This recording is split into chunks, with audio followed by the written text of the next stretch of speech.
തദ്ദേശ സ്വയംഭരണ തെരഞ്ഞെടുപ്പ് അടുത്തിരിക്കുന്നു. ഒപ്പം തന്നെ ഒരു 3-4 മാസം 5 മാസം കഴിയുമ്പോൾ അടുത്ത നിയമസഭാ തെരഞ്ഞെടുപ്പും അടുക്കുന്ന സാഹചര്യമാണ്.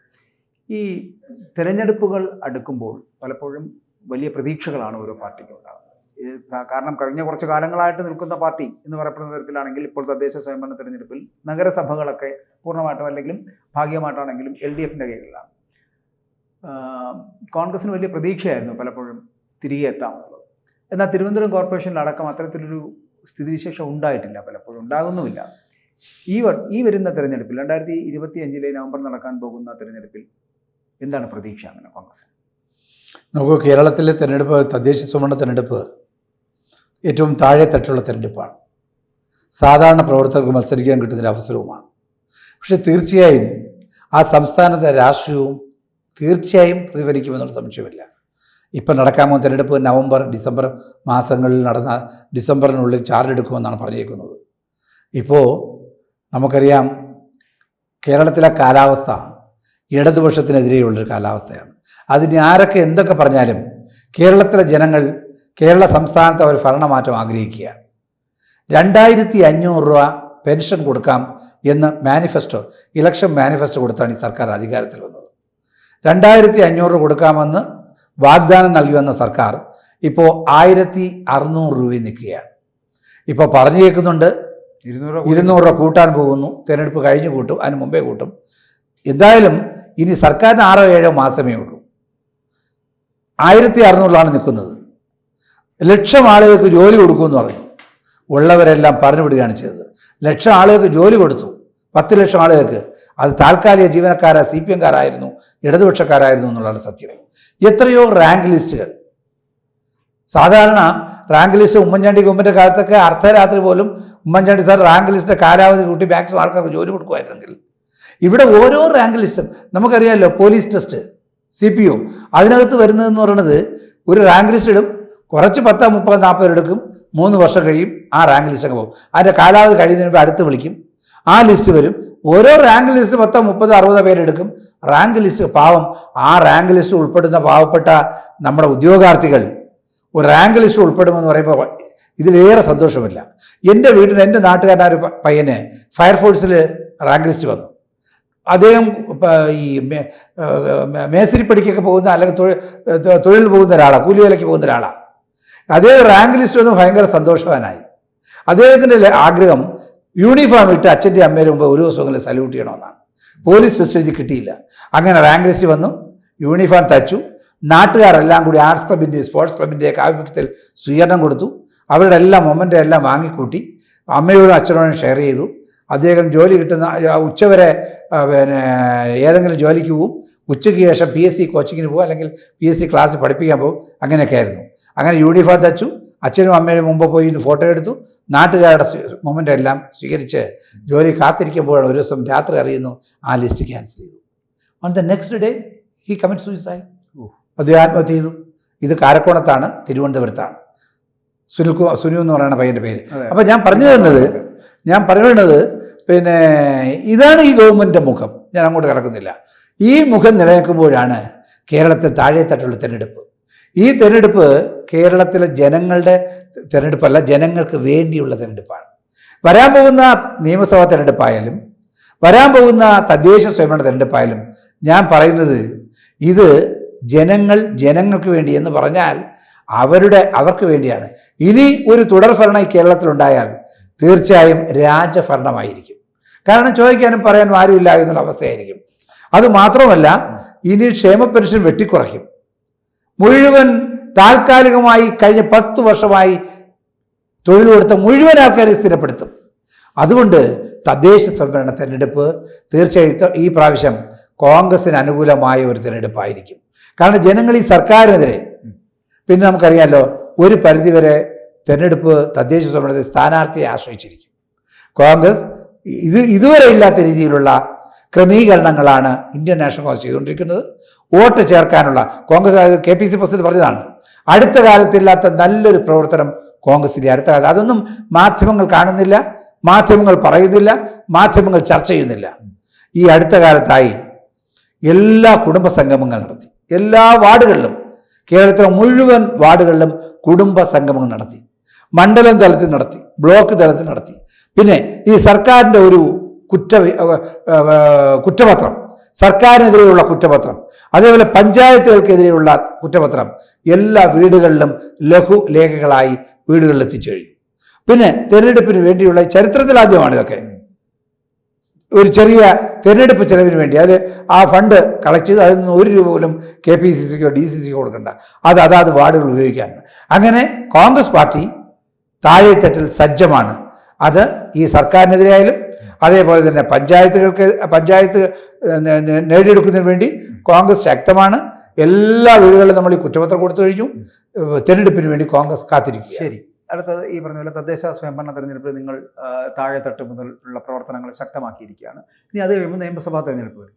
ഈ നിയമസഭാ തെരഞ്ഞെടുപ്പിൽ 3ാം വട്ടവും അധികാരത്തിൽ വരുവാൻ പിണറായി വിജയൻ 3.0 എന്ന് പറയപ്പെടുന്ന പുതിയൊരു പദ്ധതി തന്നെ അവർ ആവിഷ്കരിച്ച് പ്രചരണം തുടങ്ങാൻ പോവുകയാണ്. ഒപ്പം ആ പ്രചരണത്തോടൊപ്പം തന്നെ അവർ ചിന്തിക്കുന്നത് 3ാം വട്ടവും ഇവിടെ അധികാരത്തിലേക്ക് അവർ എത്തുമെന്നുള്ളതാണ്. അത് നിങ്ങളുടെ വീഴ്ച കൊണ്ടാണ് എന്നൊക്കെയാണ് പറയപ്പെടുന്നത്. നിങ്ങളുടെ പാർട്ടിക്കകത്ത് നിങ്ങൾ പറയുന്നത് ചിലപ്പോൾ താഴെത്തട്ടിലെ അണികൾ ശക്തരായിരിക്കും, അല്ലെങ്കിൽ അവരുടെ പ്രവർത്തനങ്ങൾ വളരെ കൃത്യമായിട്ട് നടക്കുന്നുണ്ടായിരിക്കും. പക്ഷേ ഇവിടെ നിങ്ങളുടെ മുതിർന്ന നേതാക്കൾക്കിടയിൽ ചില അഭിപ്രായ വ്യത്യാസങ്ങൾ ഉള്ളതുകൊണ്ട് ചിലപ്പോൾ കോൺഗ്രസ് പാർട്ടിക്ക് ചില കുഴപ്പങ്ങളുണ്ടല്ലോ. അത് സ്വാഭാവികമായിട്ട് ഉണ്ടായിക്കൊണ്ടിരിക്കുകയാണ്. അത് തെരഞ്ഞെടുപ്പ് എടുക്കുമ്പോൾ ഉണ്ടാകുന്നതാണ് വലിയ വേവലാതി ഉണ്ടാക്കുന്നത്. ഈ തെരഞ്ഞെടുപ്പിൽ സത്യത്തിൽ പറയാൻ പറ്റുന്ന, നിങ്ങൾക്ക് പറയാൻ പറ്റുന്ന, പ്രതിപക്ഷത്തിന് പറയാൻ പറ്റുന്ന, ജനങ്ങൾ ആഗ്രഹിക്കുന്ന ചില കാര്യങ്ങളുണ്ട് ഈ ഗവൺമെൻറ്റിൻ്റെ. ആ കാര്യങ്ങൾ എന്തുകൊണ്ടാണ് നിങ്ങൾ വളരെ കൃത്യമായിട്ട് ജനങ്ങളിലേക്ക് എത്തിക്കാൻ കഴിയാതായി പോകുന്നത്? ഈ പിണറായി വിജയൻ്റെ മകളുമായി ബന്ധപ്പെട്ട് വരുന്ന വിഷയങ്ങൾ, അതുപോലെ തന്നെ താങ്കൾ വേറൊരു ചർച്ചയിൽ എന്നോട് സൂചിപ്പിച്ച പോലെ സരിതയുമായി ബന്ധപ്പെട്ട് വന്ന വിഷയത്തിൻ്റെ അടിസ്ഥാനത്തിലാണ് ഉമ്മൻചാണ്ടി എന്ന് പറയപ്പെടുന്ന വലിയ നേതാവിന് രാജിവെച്ച് പോകേണ്ടി വന്നത്, അല്ലെങ്കിൽ പിന്നെ തിരികെ അധികാരത്തിലേക്ക് എത്താൻ കഴിയാതായി പോയത്. അങ്ങനെയാണെങ്കിൽ സ്വപ്ന സുരേഷ് പുറപ്പെടുവിച്ച കുടത്തിൽ നിന്ന് തുറന്നുവിട്ട ഭൂതമാണ് സ്വർണ്ണക്കടത്ത് എന്ന് പറയപ്പെടുന്നത്. ആ സ്വർണ്ണക്കടത്തിലും നിങ്ങൾക്ക് എന്ത് ചെയ്യാൻ കഴിഞ്ഞു? അതിനുശേഷം ഉണ്ടായ ഈ വീണ വിജയൻ്റെ വിഷയങ്ങളിൽ എന്ത് നടപടികളാണ് സ്വീകരിച്ചിട്ടുള്ളത്? ഒപ്പം ഇപ്പോൾ ഏറ്റവും വലിയ പ്രമാദവും വിവാദവുമായിട്ടുള്ള വിഷയം എന്ന് പറയുന്നത് സ്വർണ്ണക്കൊള്ളയാണ്. ശബരിമലയിലെ സ്വർണ്ണക്കൊള്ള വിശ്വാസികളുടെ തലയിലാണ് കയറിയിരിക്കുന്നത്. ഇതൊക്കെ വളരെ കൃത്യമായിട്ട് ജനങ്ങളുടെ ഇടയിലേക്ക് കൊണ്ടുവരേണ്ടതില്ലേ? ഇവിടുത്തെ ഒരു വിഷയം, ഈ 3ാമത്തെ സർക്കാർ വരുന്നതിന് മുന്നോടിയായിട്ട് ഇവർ സ്വീകരിക്കാൻ പോകുന്നത് എന്താണെന്ന് അറിയാമോ? ഇവർ സ്വീകരിക്കാൻ പോകുന്ന കാര്യമെന്ന് വെച്ച് കഴിഞ്ഞാൽ 3ാമതും ഇവർ അധികാരത്തിലെത്തിക്കഴിഞ്ഞാൽ ഈ കാണുന്ന എന്തൊക്കെ അഴിമതികൾ നടന്നിട്ടുണ്ടോ, എന്തൊക്കെ സ്വർണ്ണക്കൊള്ളകൾ നടന്നിട്ടുണ്ടോ, ഇതെല്ലാം ഇല്ലാതാക്കും. ഇതൊക്കെ ഒരു വലിയ മറയുണ്ടാക്കും. അപ്പോൾ ഇവിടെ സത്യം പറഞ്ഞാൽ ഈ സർക്കാരിനെ മറ്റൊരു സർക്കാർ അധികാരത്തിൽ വരേണ്ടതിൻ്റെ ആവശ്യകത ജനങ്ങൾക്ക് വളരെ കൂടുതലാണ്. പക്ഷെ അവിടെ നിങ്ങൾ അവരുടെ ജനങ്ങളുടെ ആവശ്യത്തിനനുസരിച്ച് ഉയരുന്നുണ്ടോ? നോക്കൂ, ഇവിടെ നടന്ന സമരം കഴിഞ്ഞ 10 വർഷം സർക്കാർ കോൺഗ്രസ് നടത്തിയ സമരങ്ങൾക്ക് എത്രയോ പ്രവർത്തകർ എത്രയോ നാൾ ജയിലിൽ കിടന്നു. എത്രയോ യൂത്ത് കോൺഗ്രസ് പ്രവർത്തകർ എത്ര പ്രാവശ്യമാണ്. പണ്ട് കാലങ്ങളിലൊന്നും ഇത്രയും കാലം ജയിലിൽ കിടന്നിട്ടില്ല. യൂത്ത് കോൺഗ്രസിൻ്റെ ചെറുപ്പക്കാർ, നമ്മുടെ അനുജത്തിമാർ നടത്തിയ സമരങ്ങൾ മാധ്യമ കാണാത്തതുകൊണ്ടാണ്. ഞാൻ ചോദിക്കട്ടെ, ഈ പറഞ്ഞ ശിവശങ്കർ എത്ര ദിവസം ജയിലിൽ കിടന്നത്? 1000 ദിവസം. പിന്നെ എന്തുകൊണ്ടാണ് ഇതിനൊരു പ്രതിഫലം ഉണ്ടാകാത്തതെന്ന്, നിങ്ങൾ സമരം ചെയ്ത് എന്താ ഫലം ഉണ്ടാകാത്തതെന്ന് ചോദിക്കൂ. നമ്മൾ സമരങ്ങളൊക്കെ ഇഷ്ടംപോലെ നടത്തിയിട്ടുണ്ട്, ജയിൽവാസം അടച്ചിട്ടുണ്ട്, പൊതുമുതൽ നശിപ്പിച്ചതൊക്കെ ചെയ്തിട്ടുണ്ട്. പക്ഷേ ഈ അവസാനം വരുമ്പോൾ പിണറായിയുടെ ക്രൈം ബ്രാഞ്ച്, പിണറായിയുടെ വിജിലൻസ്, അല്ലെങ്കിൽ കേന്ദ്രത്തിന് ഒരുപാട് ED ഒക്കെ ഇവിടെ വരുന്നുണ്ടല്ലോ സ്വർണ്ണം അന്വേഷിക്കാൻ, അവസാനം അത് ആവിയായി പോവുകയാണ്. ഗോവൻ ഇവിടെ BJPയും CPM തമ്മിലുള്ള കൂട്ടുകെട്ട്, അവർ തമ്മിലൊരു അന്തർധാര, നെക്സസ്. ആ നെക്സസ് നമുക്ക് എല്ലാവർക്കും അറിയാണ്. പിണറായി വിജയനെതിരെയുള്ള ലാവ്ലിൻ കേസ് 68 പ്രാവശ്യം മാറ്റി. ഇപ്പോൾ കേസുണ്ടോ എന്നറിയില്ല. ഡൽഹിയിൽ പോകുമ്പോൾ ബ്രേക്ക്ഫാസ്റ്റ്, രാവിലെ കാപ്പി കുടിക്കുന്നത് പിണറായി വിജയനും രാജ്യത്തിൻ്റെ ധനകാര്യ വകുപ്പ് മന്ത്രി നിർമ്മല സീതാരാമനും കേരളത്തിലെ ഗവർണറും കൂടിയാണ്. എന്തുവാ ഈ ന്യായം? മനസ്സിലാവുന്നില്ല. കുടിക്കാൻ പാടില്ല.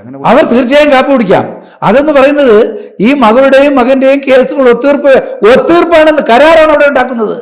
അവരുടെ അന്വേഷണമാണ് ഇല്ലാതാക്കുന്നത്. അല്ലാതെ കാപ്പി കുടിക്കുന്നതിന് തെറ്റൊന്നുമില്ല. കാപ്പി കുടിക്കാൻ കേരളത്തിലെ ഗവർണർക്ക് പ്രത്യേക സ്ഥലമില്ലേ? പിന്നെ പിണറായി വിജയന് ബോംബെ ഇവർ കാപ്പി ഇവർ അതിനുള്ള ഒരു പാലം ഇട്ടിട്ടുള്ള KV തോമസ്. എന്താണ് KV തോമസിന്റെ ജോലി? Bridge between central government and state government. പണ്ട് സമ്പത്തിനായിരുന്നു ആ ബ്രിഡ്ജ്, ഇപ്പൊ ഇവർ തമ്മിലാണ്. അപ്പൊ ഈ ബ്രിഡ്ജ് എന്ന് പറയുന്നത് ഇതുപോലുള്ള മീറ്റിംഗ്, ഇതുള്ള കാപ്പി ഇഡ്ഡലിയും ചമ്മന്തി ഉണ്ടാക്കി കൊടുക്കുക. അവിടെ സംസാരിക്കുന്നത് ഈ കാപ്പി കുടിക്കും. പക്ഷേ ഈ ഗോവൻ മിണ്ടായിരുന്ന് കാപ്പി കുടിച്ച് കഴിച്ച് പോവുകയല്ല. നമ്മുടെ കേസുകളൊക്കെ ഒന്ന് ശരിയാക്കി തരണമെന്ന് പറയുക. അതല്ലേ BJPയുടെ ആവശ്യം. അതാണ് കേരളത്തിൽ LDF ഒരിക്കൽ കൂടി അധികാരത്തിൽ വരണമെന്നാണ് BJP ആഗ്രഹിക്കുന്നത്. കാരണം BJP ഒരിക്കൽ കൂടെ വരുമ്പോൾ അതോടുകൂടി CPM കേരളത്തിൽ ഒരിക്കൽ കൂടി അധികാരത്തിൽ വന്നാൽ അവരുടെ ഒരു പശ്ചിമ ബംഗാളാവും. ഇതാണ് BJPയുടെ ആഗ്രഹം. അവർക്ക് എങ്ങനെയും കൂടെ ഒന്ന് തുരന്ന് കയറാനാണ്. CPMന്റെ ആഗ്രഹം അതാണ്, കോൺഗ്രസ് വരരുത്. ഇവിടെ ഒരു കാര്യം മനസ്സിലാക്കൂ, CPMഉം BJPയും ആഗ്രഹിക്കുന്നത് കേരളത്തിൽ കോൺഗ്രസ് രക്ഷപ്പെടരുതെന്നാണ്.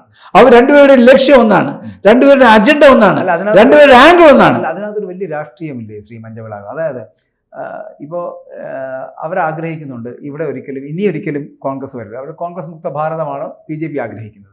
അതുപോലെ തന്നെ CPMന് വീണ്ടും അധികാരത്തിലേറ്റാൻ അവർ കൊതിക്കുന്നവർ അവരുടെ അടുത്തുള്ള സ്നേഹം കൊണ്ടൊന്നുമല്ല, ഈ പറയുന്നതല്ല, അതൊരു തന്ത്രമാണ്. അപ്പോൾ ഈ ഒരിക്കൽ കൂടി നിങ്ങൾക്ക് അധികാരം കിട്ടാതെ വരുന്നൊരു സാഹചര്യം ഉണ്ടായാൽ സംഭവിക്കാൻ പോകുന്നത് ഇനി ഒരിക്കലും കോൺഗ്രസിലെ ഭൂരിപക്ഷം പേരും BJPയിലേക്കോ അല്ലെങ്കിൽ മറ്റു പാർട്ടികളിലേക്ക് പോകുന്നൊരു കാലാവസ്ഥയാണ് അല്ലേ? കാരണം കഴിഞ്ഞ 10 വർഷമില്ല, കേന്ദ്രത്തിൽ 15 വർഷമാവുന്നു. ഇങ്ങനെ അധികാരം ഇല്ലാതിരിക്കുമ്പോൾ കോൺഗ്രസിൻ്റെ പ്രവർത്തകർക്ക് തന്നെ പിന്നെ അല്ലെങ്കിൽ അതിലുള്ള അണികൾക്ക് തന്നെ നിൽക്കാൻ പറ്റാത്തൊരു സാഹചര്യം ഉണ്ടാകും. അപ്പോൾ അതിലൂടെ ഒരു രാഷ്ട്രീയം ഉണ്ടാക്കും. അതിനാണല്ലോ കമ്മ്യൂണിസ്റ്റ് CPM വീണ്ടും ഇവിടെ അധികാരത്തിൽ എത്തട്ടെ എന്ന് വിചാരിക്കും. കാരണം കോൺഗ്രസ് ഇല്ലാതായി കഴിഞ്ഞാൽ BJPക്ക് വളരാൻ കഴിയും. ഒരു 3 വർഷം കഴിയുമ്പോൾ ഈ സർക്കാരിനെ തന്നെ പിരിച്ചുവിട്ടിട്ട് വീണ്ടും ഒരു തെരഞ്ഞെടുപ്പ് നടത്തിയാൽ BJPക്ക് വീണ്ടും അധികാരത്തിലേക്ക് എത്താനും പറ്റും. കാരണം കോൺഗ്രസിലെ ഭൂരിപക്ഷം പേരും BJPയോടൊപ്പം ചേരുന്നൊരു സാഹചര്യം ഉണ്ടാകില്ല അങ്ങനെയാണെങ്കിൽ. നോക്കൂ, ഗോവൻ മാധ്യമപ്രവർത്തകനാണ്, കാര്യങ്ങളെല്ലാം അറിയാവുന്ന ഒരാളാണ്, ഞാനുമായിട്ട് വളരെ വർഷത്തെ പഴക്കമുള്ളതാണ്.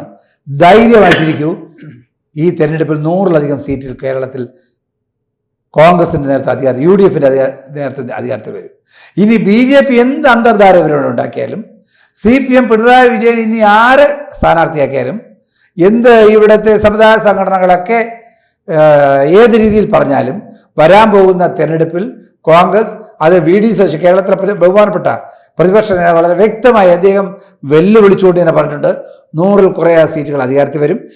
അധികാരത്തിൽ വരിക മാത്രമല്ല, കഴിഞ്ഞ 9 വർഷത്തിൽ ഇവിടെ നടന്ന അത് സ്വർണ്ണ കൊള്ളയായാലും സ്വർണ്ണ പൊട്ടിക്കലായാലും ഇതെല്ലാം കണ്ടെത്തുകയും പിണറായി വിജയൻ്റെ മകളുടെയും മകൻ്റെയും അഴിമതികളുടെയും ഇപ്പം അറിയുന്ന ന്യൂസ് ശരിയാണെന്നറിയില്ല, കോടിയേരി ബാലകൃഷ്ണൻ്റെ മകൻ BJPയിലേക്ക് പോകാൻ പോകണമെന്നാണ് പുതിയ ന്യൂസ്. ശരിയാണോ തെറ്റാണെന്ന് എനിക്കറിയില്ല. അപ്പോൾ അതുകൊണ്ട് ഞാൻ പറഞ്ഞു വരുന്നത്, ഇവരുടെ കൊള്ളയെല്ലാം പുറത്തു കൊണ്ടുവരും. ഇന്ത്യൻ നാഷണൽ കോൺഗ്രസ് അധികാരത്തിൽ വരും. കേരളത്തിൽ ഒരു മാറ്റം തീർച്ചയായും ഉണ്ടാവും. അതിൽ കേരളത്തിലെ ജനങ്ങൾ കോൺഗ്രസിനോട് നിൽക്കും എന്നുള്ളതിൽ ഞങ്ങൾക്ക് യാതൊരു സംശയവുമാണ്. ശരി, നമുക്ക് കാത്തിരുന്ന് കാണാം. ഓക്കെ. കൂടുതൽ വാർത്തകളും വിശേഷങ്ങളും നിങ്ങളിലേക്ക് എത്താൻ ABC മലയാളം സബ്സ്ക്രൈബ് ചെയ്യുക, ബെൽ ബട്ടണും അമർത്തുക.